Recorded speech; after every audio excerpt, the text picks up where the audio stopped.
Tal como lo cortés no quita lo valiente, así lo hilarante no quita lo profundo. Y dado que la vida es un juego, aquí comienza la espada de Damocles, la ficción más real que puedas concebir. La espada de Damocles es un programa que por mera falta de objetividad cree ser diferente. Personajes mitológicos salidos de los más profundos avernos. Leyendas escabrosas y sin sentido. Curiosidades inquietantes e inútiles. Historias antiguas malversadas por nuestra incapacidad de entendimiento. Y cuentos. Cuentos carentes de profundo significado. También pretenderemos entender al ser humano en toda su dimensión, sin el menor éxito. En suma, si quieres desperdiciar tu vida, aquí comienza la espada de Damocles, la ficción más real que puedas concebir. La espada de Damocles se emite todos los lunes de 11 a 13 horas desde los estudios de Radio Cuca 107.3 de la FM de Oviedo y también domingos alternos en la Biblioteca Pública de Oviedo del Fontán con asistencia gratuita, donde grabamos el programa de 12 a 13 horas. Puedes informarte a través de las redes sociales. Puedes descargar nuestros programas grabados a través de nuestra web www.espadaweb.blogspot.com, donde tendrás el enlace a nuestro canal de iBooks. Puedes comunicarte a través de Twitter, @PabloJVeloso, enviarnos un correo a info-espadaweb@gmail.com, participar de nuestro grupo de Facebook, La Espada de Damocles, y también puedes compartir el programa por donde quieras y también, si es tu placer, subirlo a tus canales, a lo que tú quieras, para que el programa dé vueltas por el mundo. Pero sobre todo, ¿sabes qué? No te lo puedes perder.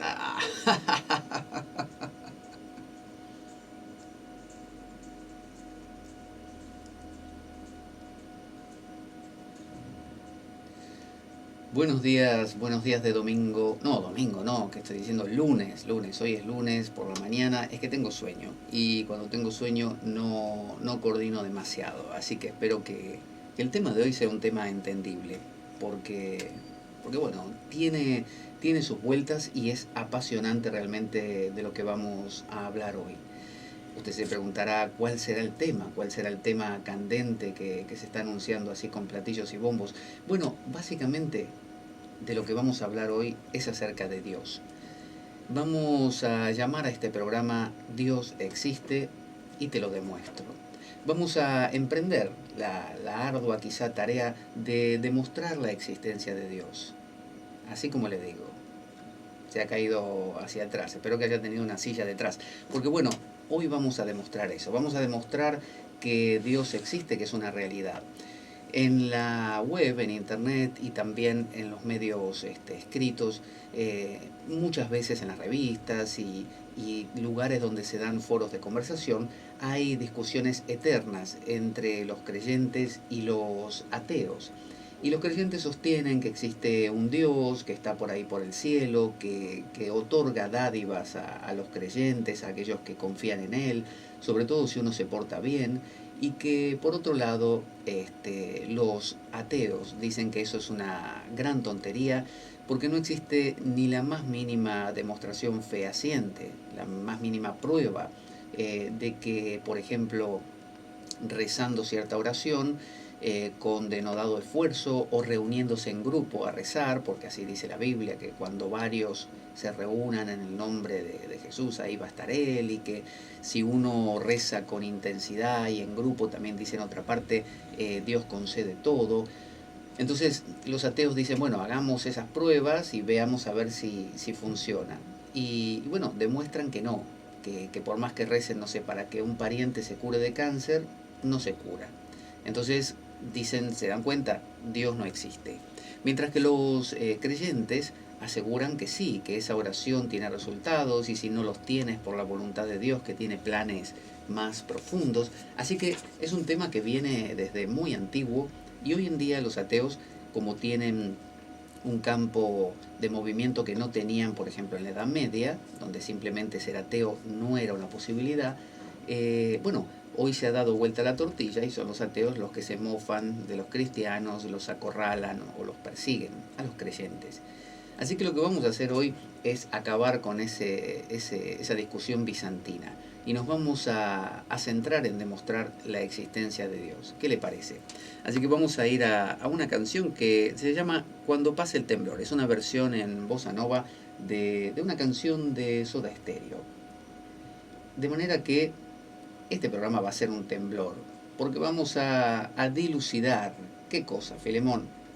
Vamos a dilucidar si Dios existe y de hecho lo vamos a demostrar. Así que cuando acabe este programa, acuérdese, usted irreversiblemente va a saber, ni siquiera a creer, a saber que Dios existe. Así como se lo digo. Ya volvemos. Caminar entre las tierras hasta sentir el temblor en mis piernas con la espada de Damocles. Porque no hace falta. También.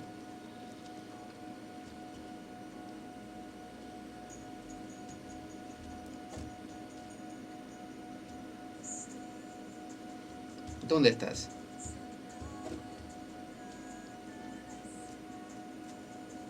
¿Para qué?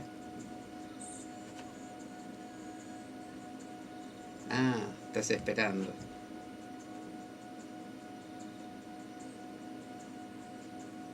¿Porque tenés epilepsia?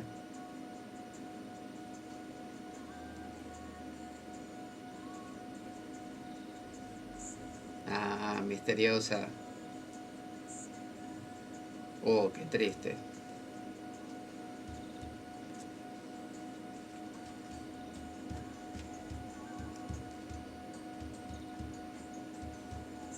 Uy, eso duele, ¿eh?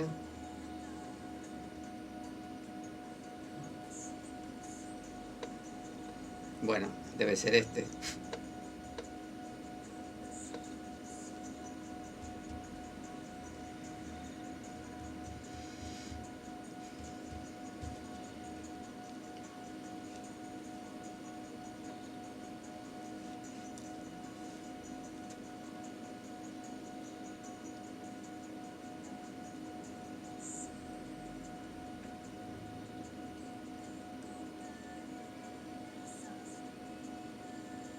Ah, sí, me gusta ir ahí. Uy, qué bueno, no hablamos más.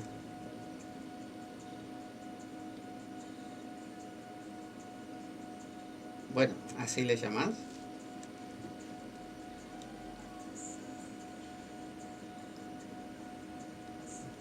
Me parece que nos van a echar. No estoy seguro, ¿eh? ¿En el medio de la misa?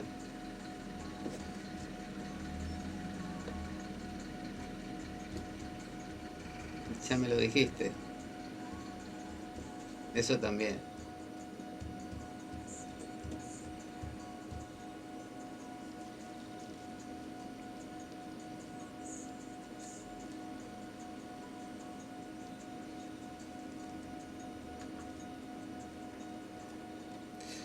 Aquí estamos en la espada de Damocles escuchando a Soda Stereo con Filemón que está molestando durante toda la canción, metiéndose, entremezclándose. Yo no sé, Filemón, no tenés paz. Bueno, es que la chica estaba contando algo y yo me metí en su vida, en su dolor.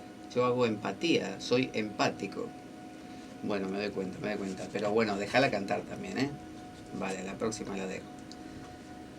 ¿De qué estamos, o para qué estamos reunidos hoy aquí en la radio? Para hablar acerca de Dios. Y vamos a ponernos serios. No, no mucho, porque si no la cosa se vuelve aburrida. Así que vamos a hablar, sí, seriamente y profundamente, pero no nos ponemos serios nosotros, de la existencia de Dios. La palabra occidental para Dios, la palabra que utilizamos aquí es, bueno, Dios mismo, que deriva de la raíz theos, ¿no? Del griego, y a su vez eso tiene un parentesco con la palabra diaus. Diaus. ¿Qué es diaus? Bueno, diaus es una raíz indoeuropea que da también origen a la palabra deva. Por ejemplo, en la India, cuando se habla de los dioses, se dice los devas. Bueno, justamente tiene que ver con lo mismo y significa ser luminoso. Entonces podemos entender que el concepto de Dios es algo luminoso, es algo que emana una cierta energía, algo que nos impregna, algo que nos transmite vida. Cuando nosotros pensamos en el sol, pensamos en una fuente de luz, que para nosotros es muy importante, y por lo tanto una fuente también de conocimiento, de vida, porque cuando uno ve cosas, sabe. Si yo veo con luz en una habitación, descubro que hay de todo, mientras que si está la luz apagada, no veo nada, nada me interesa de hecho, y, y se acaba el movimiento, porque está a oscuras, nada me motiva. Entonces, la palabra Dios de por sí nos hace referencia a una fuente, a algo que, de lo que emana la luz, ¿no? A un ser de luz. Entonces, normalmente se piensa en Dios como un ser antropomorfizado, ¿no? Muchos dicen, Dios para mí es un señor de barba que está en el cielo, sentado mirándolo todo. Otros que viven en la India y son seguidores de la diosa Kali dicen, a mí, por ejemplo, para mí Dios es femenino, es la diosa Kali, guerrera y poderosa. Entonces, son ideas antropomorfizadas, por lo tanto, se parecen mucho a nosotros. Vivekananda, un maestro hindú, decía que si nos pusiéramos a pensar, si los búfalos se pusieran a pensar de cómo es Dios, llegarían a la conclusión de que Dios tiene forma de búfalo, solo que un búfalo mejor y más grande que el de todos los demás. Es inevitable que lo hagamos así. Entonces, el Dios que normalmente se postula y se defiende por parte de los creyentes, es un Dios que es una extensión de nosotros mismos. Es decir, somos un hombre, bueno, es un hombre también, pero más poderoso, más antiguo, más magnífico. Ese es Dios. Y somos, no sé, hindúes, entonces estamos acostumbrados a los ritos femeninos, heredamos eso, vale, o en Occidente con la Virgen María, bueno, postulamos eso también, una señora de los cielos, ¿no? que desde ahí lo mira todo y que es compasiva como una gran mamá, porque las madres son compasivas también, cuánto más lo será entonces la Virgen María. Entonces postulamos un ser antropomorfizado, lo cual es muy fácilmente rebatible por aquel que dice todo lo contrario. Por ejemplo, eso de los seres, ¿dónde está? A ver, ¿dónde está la Virgen María? ¿Que está flotando en el cielo? ¿Que está en un ovni? ¿Arriba de una nube? ¿Qué tiene? ¿Hélice? ¿Cómo flota? ¿Y qué hace ahí flotando? ¿Por qué no la vemos, por ejemplo? ¿Por qué se aparece a veces y tiene que solo llorar a través de ciertas estatuas? ¿No es ridículo eso? ¿No es tonto creer en algo que no se ve y que no actúa cuando querés y es tan misterioso? Entonces, tanto los creyentes como los ateos postulan, y unos niegan y otros afirman, una idea antropomorfizada de Dios. Por eso digo, eso es fácilmente rebatible. El creyente dice, yo creo, porque lo dice la Biblia, y el ateo le dice, sí, pero ¿cómo sabes que la Biblia ella la escribió Dios? Respuesta del creyente, porque la Biblia dice que está inspirada por Dios. Pero si la Biblia dice que está inspirada por Dios, ¿cómo sabemos que es verdad si lo está afirmando la propia Biblia? Es como si yo escribo un libro en el cual se afirma que Dios tiene forma de mosquito. ¿eh? Y cuando me preguntan, ¿y cómo sabes que Dios tiene forma de mosquito? Porque lo afirma el libro. ¿Y cómo sabes que el libro tiene una base profunda o trascendental? Porque el libro dice que ese libro está escrito por un ser sobrenatural. Es decir, es un argumento tautológico, es un argumento que da vueltas en círculo. Entonces, todo intento de demostrar la existencia de Dios a través de un libro sagrado, a través de decir porque lo dice el libro, es fácilmente rebatible porque el ateo dirá, bueno, si el libro dice que fue escrito por Dios, y nadie más lo vio, ese asunto no lo podemos demostrar más que porque lo dice el libro. Es como si yo mismo, dice el ateo, dijera que soy, no sé, un caballo volador, y como alguien preguntara, ¿y cómo podemos probarlo? Y bueno, porque esta misma persona lo está afirmando. Es decir, afirmar algo no quiere decir que exista, por más que lo afirme otra fuente. Hace falta, dice el ateo, una demostración. Entonces, ateos y creyentes están continuamente discutiendo acerca de algo que es básicamente muy infantil.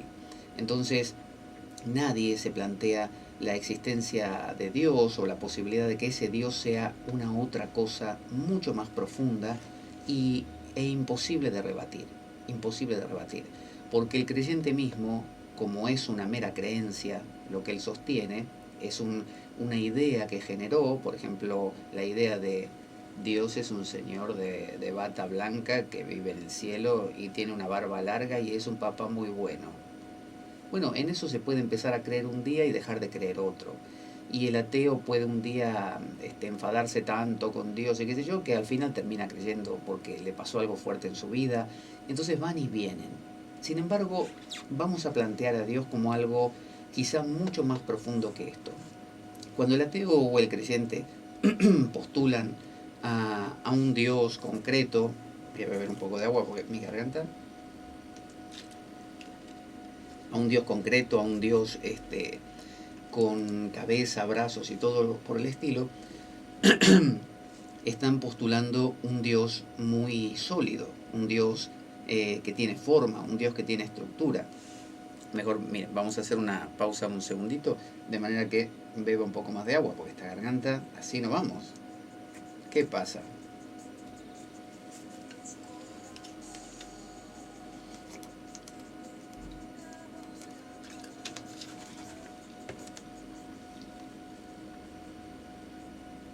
Aquí estamos, aquí estamos. Esta garganta que había pasado. Bueno, estamos hablando de Dios y tenemos que demostrar que Dios existe. Vamos a ir a lo simple, miren.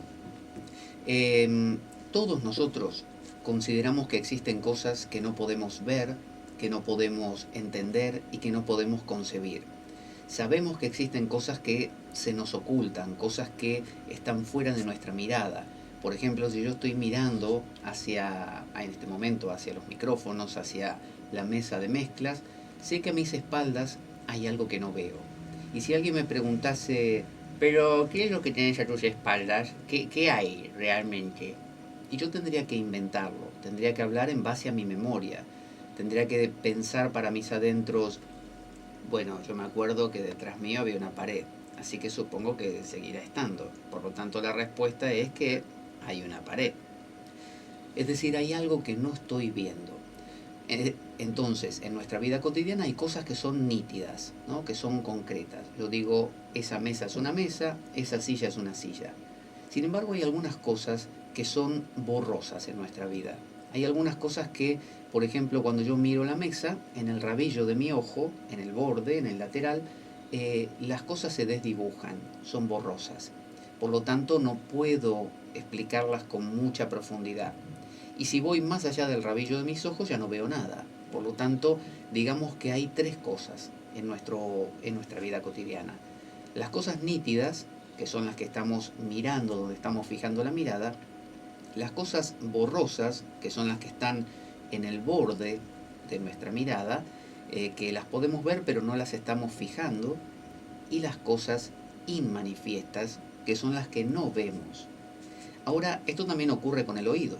Yo puedo oír ciertos sonidos, por ejemplo en una calle, pero puedo ver que alguien a lo lejos está, no sé, vociferando porque veo que mueve los brazos y hasta mueve la boca, pero está tan lejos que ya no o oigo borroso o directamente no lo oigo.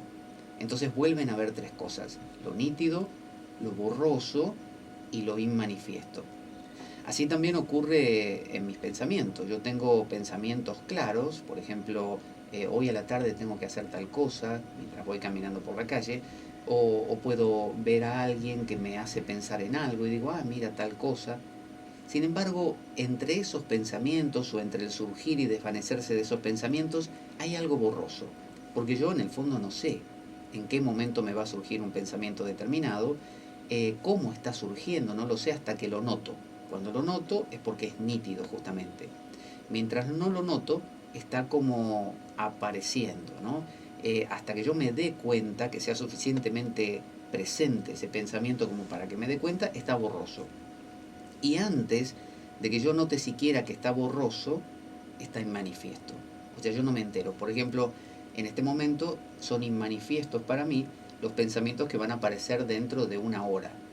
Sin embargo, siento o puedo detectar que hay algunos pensamientos que están empezando a nacer, como ideas que flotan en mi mente, que puede que cuajen y se conviertan en algo concreto, como por ejemplo decir algo en este momento. Entonces, todo el tiempo en nuestra vida hay un universo nítido, un universo borroso y un universo inmanifiesto. En el consciente, lo que llamamos estar conscientes, es estar atento a las cosas. Pero también en la psicología se habla de un subconsciente y de un inconsciente.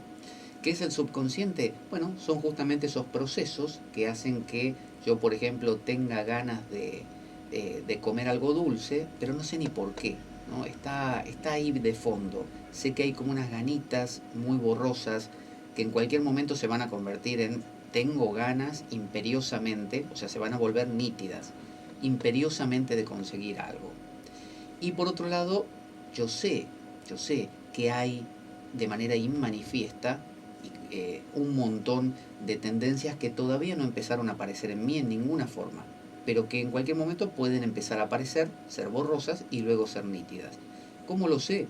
Bueno, lo sé por experiencia, porque me ha pasado otras veces, por memoria, y también lo sé porque descubro que detrás de todas las cosas hay una cosa que no veo, siempre. De la misma manera podríamos decir que, por ejemplo, hay un conocimiento que yo tengo de un tema, por ejemplo, no sé, cómo reparar un coche. Lo que yo sé realmente de cómo reparar un coche es lo nítido. Luego, si me hacen preguntas un poquito que ya se van de lo que yo conozco, son borrosas, porque yo no sabría decirlo exactamente, no sé si estoy acertado, puedo en vez de reparar el coche romperlo. Y finalmente hay un campo que yo no manejo para nada. Y si me hacen una pregunta tendré que decir no lo sé, no lo sé, lo desconozco. Entonces vemos que hay tres niveles. Vamos a ir haciendo esto de a poco, así nos conectamos bien y llegamos a la esencia del tema. Lo nítido en la alquimia le llaman la sal, hacer sal. Hacer sal es cristalizar.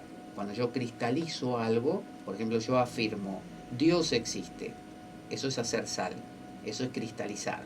Cuando yo digo, esta persona es mala, eso es hacer sal, estoy cristalizando.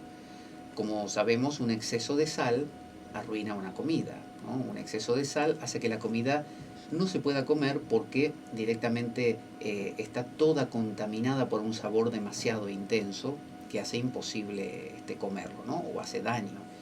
Entonces, cristalizar las cosas es darle forma. Las cosas no se mantienen cristalizadas todo el tiempo.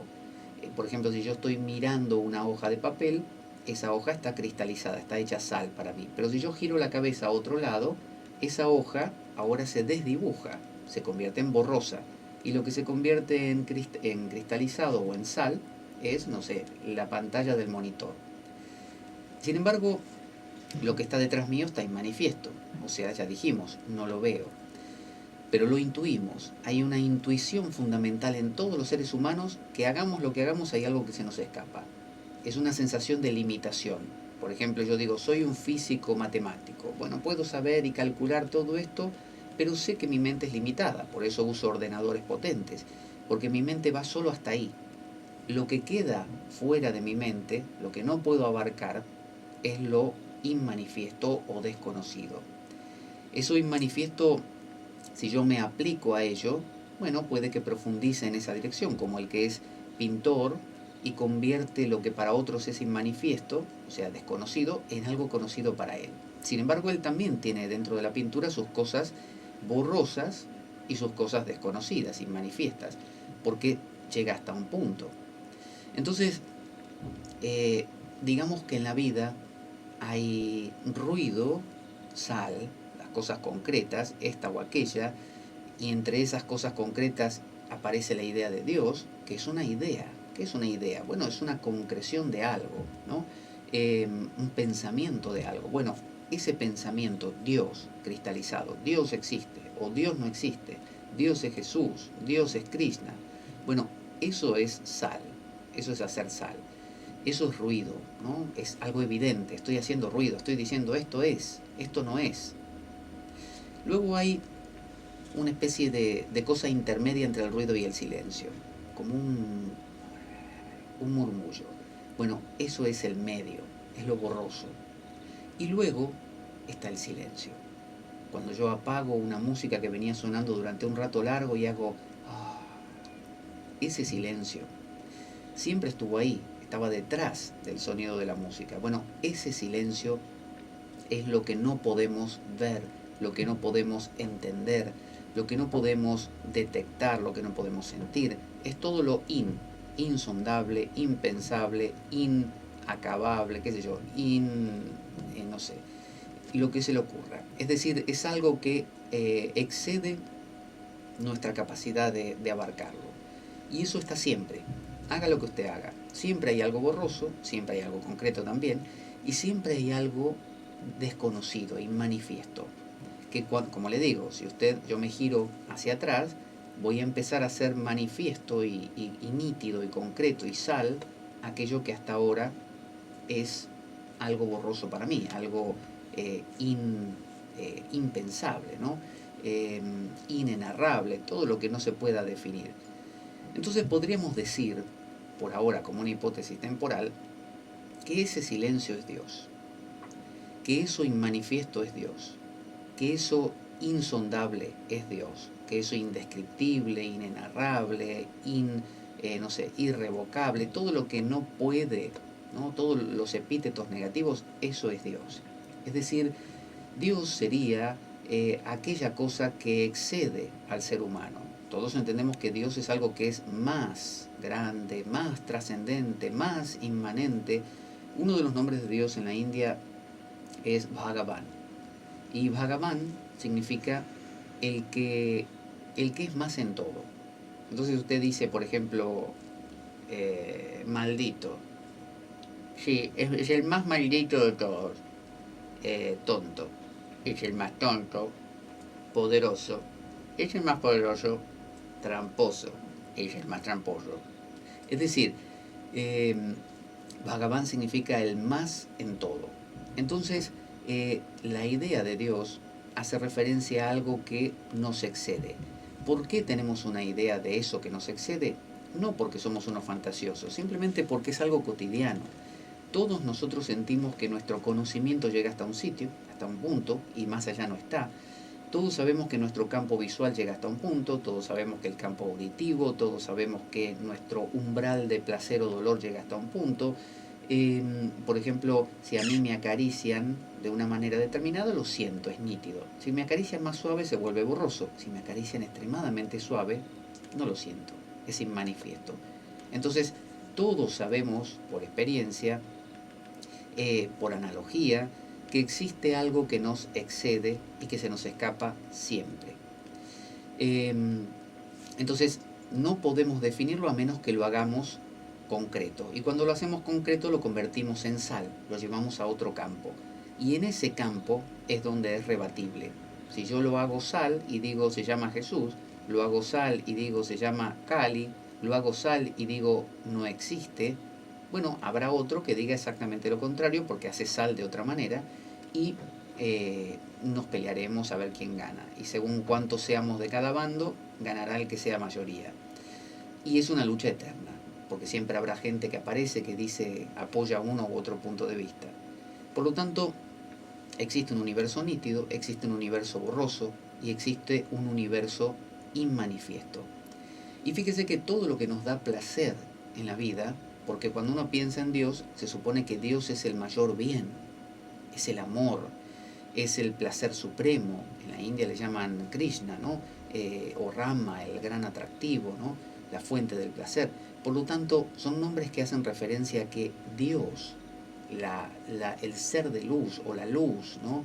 Es lo que nos da luz, lo que nos ilumina, lo que nos da vida. Es la vida, la verdad, la justicia, el uno, el bien supremo. ¿Por qué? Porque cada vez que usted se conecta con lo inmanifiesto, disfruta.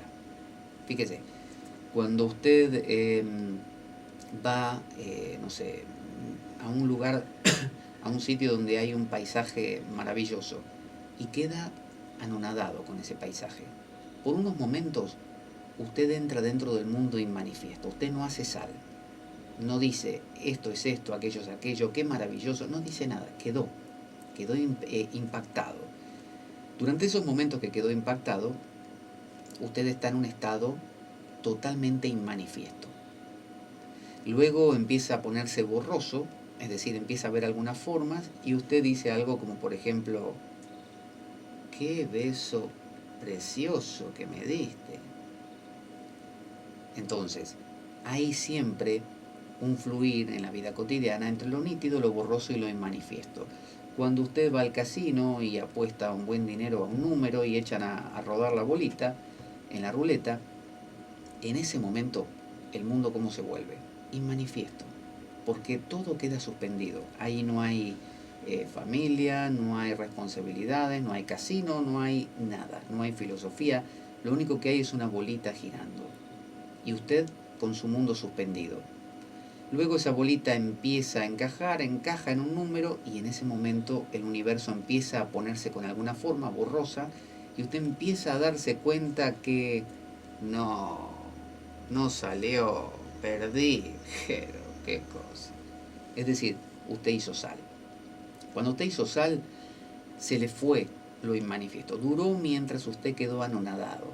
Entonces podríamos decir que todo anodadamiento, todo estado de lo que llaman éxtasis o énstasis, es un estado de inmanifestación, de mente detenida. Cuando nos vamos a dormir, nos encanta cuando nos despertamos por la mañana y decimos, vos sabés que fue como si me hubieran dado un martillazo, no me acuerdo ni de haber soñado nada. Me desperté por la mañana, pero así, un descanso total, no me acuerdo de nada. ¡Qué placer! ¿Por qué tenemos placer cuando la cosa se vuelve inmanifiesta? Porque el que desaparece, ¿quién es? Básicamente usted. El problema es usted. Porque usted es la sal más concreta. Usted hace todo sal, porque usted es como la esposa de Lot, una muñeca de sal, ¿no? Es decir, una estatua de sal. Usted es sal. Usted tiene un cuerpo, usted se define, dice yo me llamo Jorge González, yo soy Marta Pérez, yo soy... Es decir, tiene un nombre, un apellido, funciones, roles, personalidades, todo eso es nítido. Y hay gente que es sumamente nítida, muy nítida. Nunca se permite nada borroso. ¿Qué es borroso? Bueno, beberse unas copas con los amigos, tomarse cosas a gracia, reírse un poco, de uno mismo también, dudar, ¿no? Todo eso es borroso. Eso borroso normalmente no se tolera y se busca que todo sea sumamente nítido, ¿no? Esto es esto y aquello es aquello. Como decir, al pan pan y al vino vino. O al pan pan y vino al vino, también puede ser. Entonces, lo borroso no tiene cabida en la vida de muchas personas y lo inmanifiesto ocurre en momentos puntuales. Por ejemplo, cuando esa persona duerme, cuando esa persona pasa por una situación fuerte emocional, sea un enamoramiento, algo positivo, o una pérdida, por ejemplo, una pérdida de un ser querido, un dolor grande, son momentos donde se desintegra la identidad personal, la sal. Y ese es un momento de contacto con Dios. Es un momento donde uno no está hecho, como es, sal. Está en éxtasis, se ha salido de uno mismo. Salir de uno mismo es sumamente placentero. ¿Por qué? Porque la sal agota. La vida cotidiana agota. La autocrítica, la autoobservación, la autoevaluación, todos lo que uno se hace a uno mismo, cansa, agota, desgasta. Entonces recupera muchísimo cuando usted se conecta con cualquier placer. El orgasmo es un momento que aunque dure segundos, usted desaparece. Y fíjese qué potente que es que aunque dure segundos, toda la humanidad está en busca de ese orgasmo. Y el orgasmo es bastante particular porque es una de las pocas cosas, si no la única, que no necesita, que cada vez que ocurre es suficientemente potente como para que usted no necesite agrandarlo. A ver si me explico. Cuando usted va en un coche a 150 por hora por una carretera, la primera vez es adrenalina. Pero luego usted se acostumbra y necesita 180, y después necesita 200, y después 250, hasta que un día se da contra un árbol. Mientras que en el orgasmo no. El orgasmo siempre es suficientemente poderoso como para producir ese estado, ¿no? Usted puede decorarlo con otras cosas si quiere, ¿no? Disfrazarse o utilizar algún elemento que le dé placer adicional, pero el orgasmo cuando ocurre es sobrecogedor. Es decir, no hay persona que diga, bueno, a mí no me hace nada el orgasmo. Viene el orgasmo, se va el orgasmo, a mí como si no me hubiera sucedido nada. No. En teoría, como pasa con muchas mujeres que no llegan al orgasmo, podríamos decir que simplemente no lo experimentan. Pero si se experimenta, es una sensación sumamente implicante y potente. Entonces, digamos que la vida puede verse de dos maneras. Una es, como decimos siempre, sub specia temporis, con la mirada del tiempo, que es haciendo sal, con algunas cositas borrosas, pero en general haciendo sal. Esto es esto, aquello es aquello. Para mí Dios existe, para mí Dios no existe. Eh, y otra es mirarlo sub specia aeternitatis, con la mirada de Dios. Es decir, desde la ausencia de esa entidad, de esa persona. Es decir, mirándolo como totalidad, como inmanifestación, como Dios. Entonces podríamos llamar a Dios el vacío de toda sal. Cada vez que usted en su vida deja de hacer sal, aunque sea por un momento, orgasmo, peligro, miedo, no sé, velocidad, meditación, ¿no? Porque aquieta los pensamientos, en cualquier momento en que usted haga desaparecer usted está en un estado o se manifiesta, como usted quiera decirle, Dios. Entonces, ese Dios es lo que todos buscamos. Todos buscamos los momentos donde desaparecemos por un rato. Todos queremos perdernos en un libro. No queremos un libro que no nos implique. Queremos un libro que cuando lo leamos no podamos despegarnos de esa historia, que desaparezca el mundo. Cuando usted ve una película, lo mismo. Cuando usted se enamora, cuando usted inicia cualquier cosa con alguien, un proyecto, usted no quiere que no le interese. Usted quiere que ese proyecto se lo coma. Es decir, usted quiere el placer negativo de decir, no estuve. Mientras pasó, el mundo no existía para mí. Luego, como digo, usted se acostumbra y vuelve a aparecer la sal, usted vuelve a concretar cosas, porque se le hace habitual. Ya saltar del puente es natural para usted, ahora necesita saltar de un avión con un paracaídas a no sé cuánta altura, cosas más difíciles.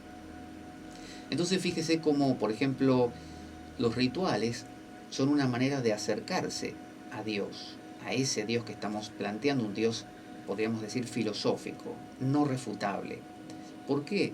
Porque los rituales lo que producen es un adormecimiento, ¿no?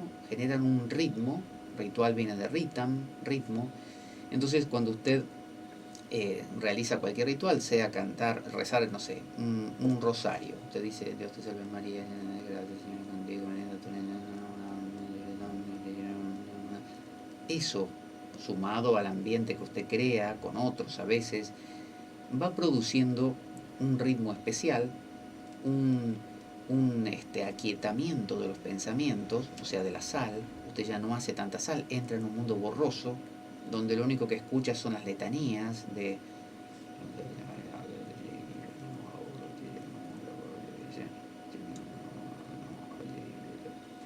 entonces usted se aquieta y desaparece. Y cuando usted desaparece por completo y manifiesto, obviamente no se entera.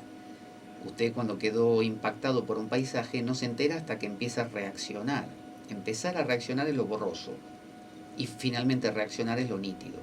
Entonces, cada situación, por ejemplo los rituales que nos llevan, nos permite recordar, es decir, reencordar, ponerle cuerdas otra vez, ¿no? Amarrar, atar algo, es lo que hace que ese estado, que no es un estado en realidad, yo no podría llamarlo un estado, es una parte de la existencia, lo inmanifiesto, aparezca más. Hay gente que no le da lugar, como dijimos, solo cuando duerme, solo cuando tiene un orgasmo, y por esa misma razón muchas veces ni quiere tener orgasmos, no quiere tener relaciones, no quiere enamorarse, no quiere el peligro, quiere un mundo nítido, todo predecible, todo ordenado, todo mesurable, nada raro, esto es esto, aquello es aquello, a mí no me vengas con puntos medios o medias tintas, es decir, con cosas borrosas. ¿Qué es algo borroso? Dijimos, una duda, una manera de pintar un cuadro que no sea la convencional, que rompa las estructuras. Entonces, Dios es ese placer negativo. Cada vez que nosotros volvemos de ese estado y decimos, ah, qué placer, cuando duró mi amor con esa chica que duró una semana, yo no estaba en este planeta, era otra cosa. El mundo parecía de algodón y por momentos no existir, inmanifiesto. Qué placer, qué placer. Ojalá volviera a vivir eso. ¿Se da cuenta? Eso es Dios. Eso es Dios. Eso es lo que los místicos de todas las religiones, no el que va a misa los domingos o el que hace simplemente el salat musulmán, no, el que va más allá, el que se dio cuenta que ese Dios es una forma verbal de nombrar, de hacer sal, de algo que no es sal, que no es sal, es totalmente inmanifiesto. Entonces, los rituales, como decimos, son una forma de acercar. En el cristianismo sería la oración discursiva. Si yo me pongo a rezar, así, Padre nuestro que estás en los cielos, santificado sea tu nombre, venga a nosotros, estoy generando, si lo rezo una sola vez no, pero si lo rezo varias veces, en un ambiente determinado, por ejemplo en una posición inmóvil, empiezo a apagar mi mundo, a apagarlo. Luego si entro en una oración, digamos, reflexiva, es decir, ya ni hablo verbalmente, ya lo hago todo mentalmente y pienso nada más acerca de, no sé, un evento de la vida de Jesús y lo reflexiono y entiendo sus implicancias, ya me voy aquietando más, me voy viniendo hacia una cosa mucho más sutil e interior. Y finalmente, si dejo de pensar, de imaginar, ni siquiera, como dice San Juan de la Cruz, ni siquiera imágenes santas, ni la Virgen María, ni Jesús, ni nada que se aparezca, ¿no?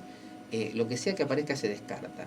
Lo mismo dice la nube del no saber, lo mismo dice la meditación no dualista oriental, hindú, lo mismo dice el budismo zen, es decir, solo la atención.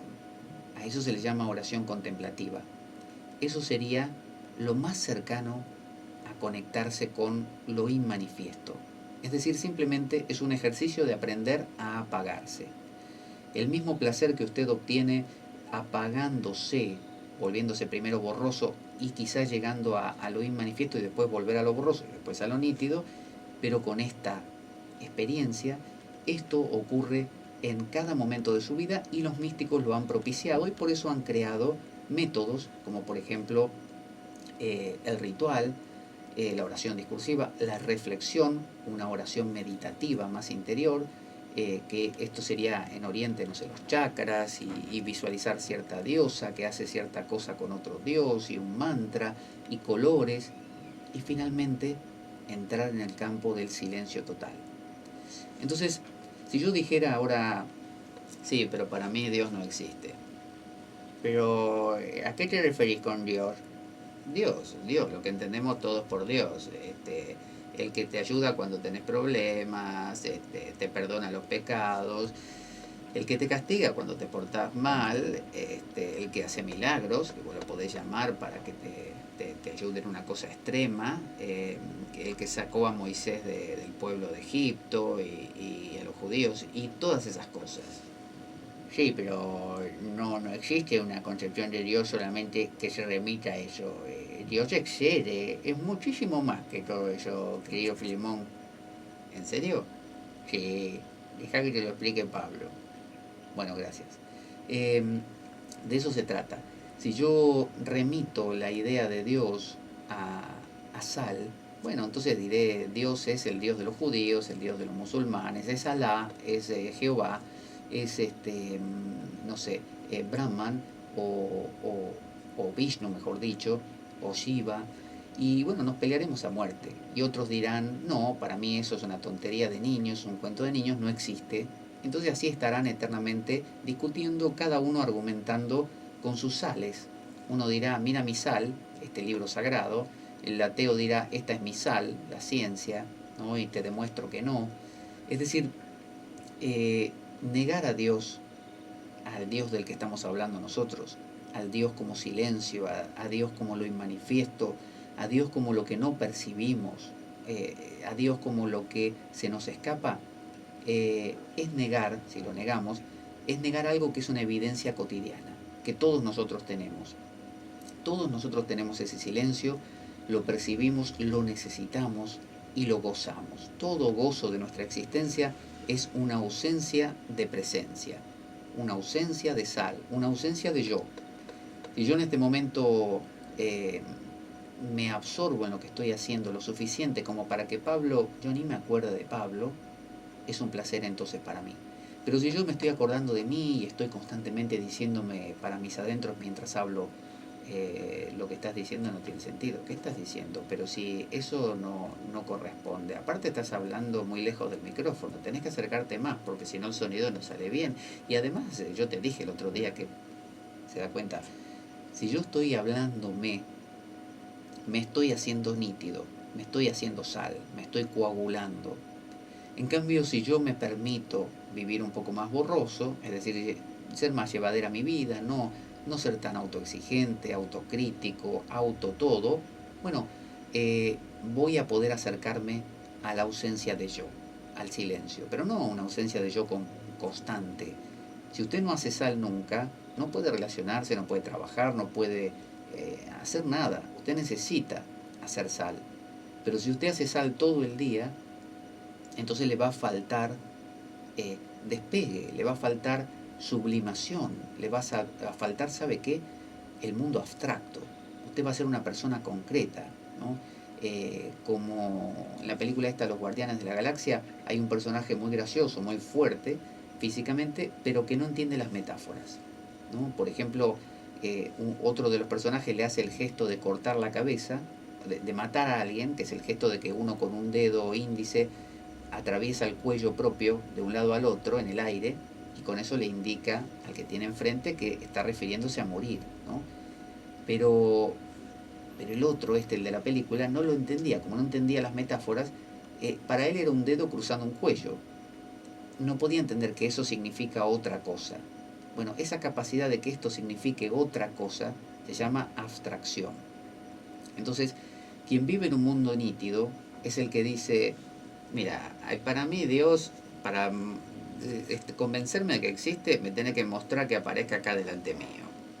Que se haga presencia y me diga acá estoy, yo me llamo Dios y esto es todo.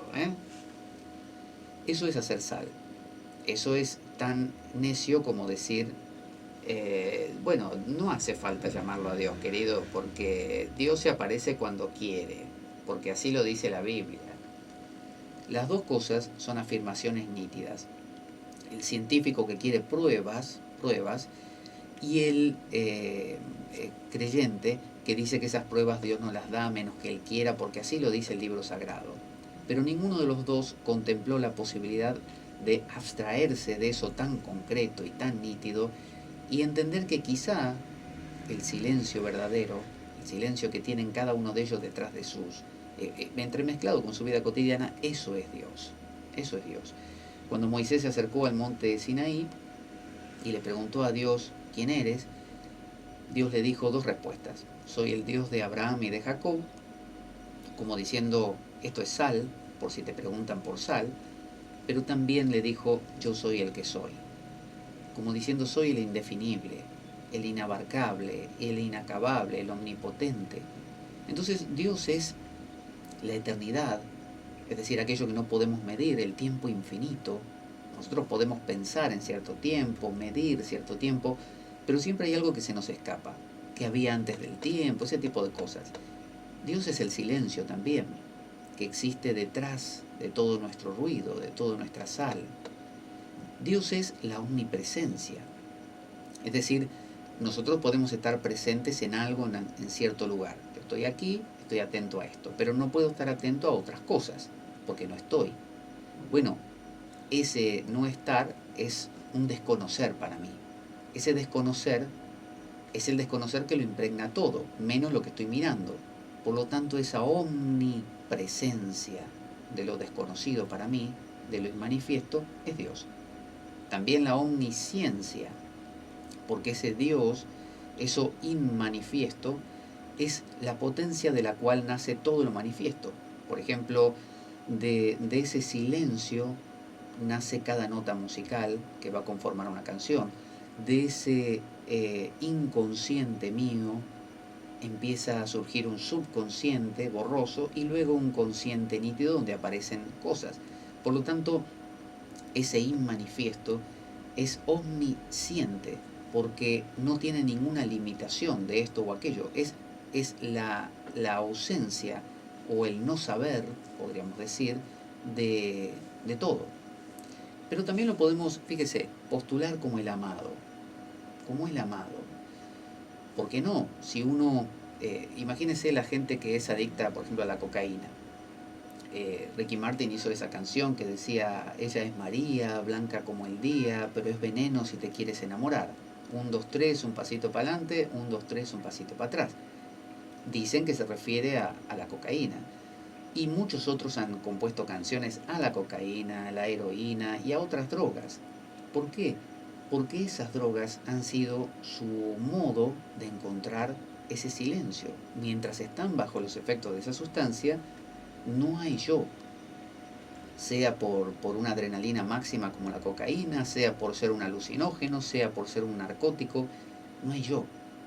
Después vuelve, se hace nítido otra vez, después vuelve la sal, lo de siempre, ¿no? En la Trinidad alquímica son la sal, es lo nítido, el mercurio es lo inmanifiesto, ¿no? Dios, y el azufre es lo borroso, lo intermedio. Entonces, podemos crear libros donde cantemos poesía a ese Dios, a ese silencio, a eso inmanifiesto, a eso incomprensible, y lo podemos llamar el amado, la amada, cuánto te amo, cómo te extraño, por qué no vienes.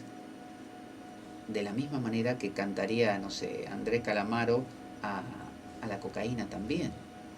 Entonces, si se puede cantar a una sustancia que produce un efecto, que es el efecto Dios, por así decirlo, entonces, ¿por qué no se va a poder componer Biblias, Coranes y Bhagavad Gitas a Dios y recitarlos como un modo de recordar, de volver a encordar, y a su vez, como un modo de, por repetición de algo ritual, ir bajando la nitidez de mi mundo, volverlo menos sal y un poco más de azufre, más borroso, y finalmente volverlo mercurio, ¿no? Que todo se vuelva mercurio por un rato. Y cuando regreso de ese estado y todo vuelve a ser azufre y después vuelve a ser sal, yo digo, qué bueno que estuvo, me encantó ese estado, amo ese estado, lo voy a llamar Dios y amo a Dios. Entonces, de ahí a rezarle y a pedirle cosas, hay un paso. Entonces, hay quien empieza a rezarle a ese Dios y decirle, ay Dios mío, vos que lo sabés todo, vos que estás en todo, porque a vos nadie puede abarcarte, comprenderte ni tocarte. Por favor, ayúdame a resolver este problema que tengo. Es una forma de decir, hay algo que no conozco. Por ejemplo, cuando no sé reparar un coche, dijimos, hay ciertas cosas que sé, la sal, hay ciertas cosas que sé poquito, el azufre, lo borroso, y hay ciertas cosas que no sé, inmanifiestas. Entonces es como si yo le rezara a lo inmanifiesto, que está encarnado en todos los mecánicos que sí saben lo que yo no sé, y dijera, ojalá, ¿no? Ojalá esa capacidad me viniera, porque yo soy consciente de que dentro de un rato puedo sentirme deprimido, contento, puede ocurrirse una idea genial. ¿Y cómo se me ocurrió esa idea genial? Bueno, yo diría que empezó a aparecer borroso, pero antes de eso estaba inmanifiesta, de algún lado salió, ¿no? Es decir, de nada, un poquito, y finalmente concreta. Por lo tanto, yo podría rezarle a esa parte mía como diciendo, ojalá, parte mía profunda, te manifiestes. Ojalá saques buenas cosas a la superficie. Ojalá dentro de un rato sienta un sentimiento de felicidad y no de depresión. Porque como no lo puedo controlar, entonces rezarle a eso es una manera de reencordarlo, ¿no? De mantenerse al tanto de, siempre de, mira, detrás de todo está el Mercurio, lo manifiesto, está Dios, detrás de todo. Entonces, las escrituras no son más que una aproximación, podríamos decir, alegórica. ¿Qué significa alegórica? Bueno, que representan otra cosa. Si yo tomo la Biblia y digo, sí, pero el tema ese de Jonás y el pez y también Moisés dividiendo el mar rojo en dos partes, ¿vos te parece? Es demasiado mentiroso. ¿Cómo alguien va a creer en el siglo XXI, no sé, que Jesús caminó sobre las aguas? Es imposible, la ciencia lo ha demostrado, no se puede. Exactamente. La ciencia demuestra que sí, que no, que sí, según